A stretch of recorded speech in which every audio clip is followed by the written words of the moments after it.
నివాసం ఉండదు. అదే మన రావి చెట్టు అది చాలా తక్కువ స్థాయిలో ఉంటుంది, ఆక్సిజన్ వదలదు. మన ఆ రావి చెట్టు 85% ఆక్సిజన్ వదులుతుంది.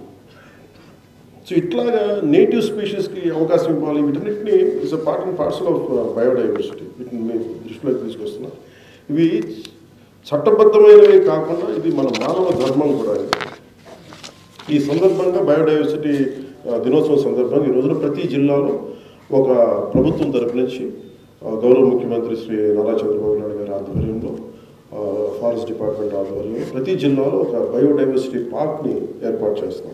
ఇది ఏంటంటే స్థానికంగా ఇందాక బుక్ కూడా చేస్తే ప్రతి పంచాయతీకి సంబంధించి దాదాపు 13,000 అయినప్పటికీ 14,000 పుస్తకాలను ప్రచురించాయి. మన రీసెర్చ్ వర్క్ చేస్తే ప్రతి గ్రామంలో ఏమున్నాయి, ఎలాంటి ఎగ్జాటిక్ ప్లాంట్స్ ఉన్నాయి, ఎలాంటి అంతరించిపోయే ప్లాంట్స్ ఉన్నాయి, ప్రత్యేకంగా ఉంటాయి వాటి మీద అలా ఎలాంటి జంతుజాలం ఉంది, వీటన్నిటి మీద ప్రత్యేకించి పుస్తకాలు ఏర్పాటు. దానికి సంబంధించిన క్రమంలోనే ప్రతి జిల్లాలో ఒక బయోడైవర్సిటీ పార్క్ ఏర్పాటు చేస్తున్నాం. ఇది స్థానిక జాతులను చూపిస్తూ పర్యావరణానికి సంబంధించిన విద్యా కేంద్రంగా ఇది పనిచేస్తుంది. అలాగే ప్రతి గ్రామంలో ఒక పల్లెవనం. అంటే చిన్నప్పుడు కూర్చోబెట్టి 70-80 సంవత్సరాలు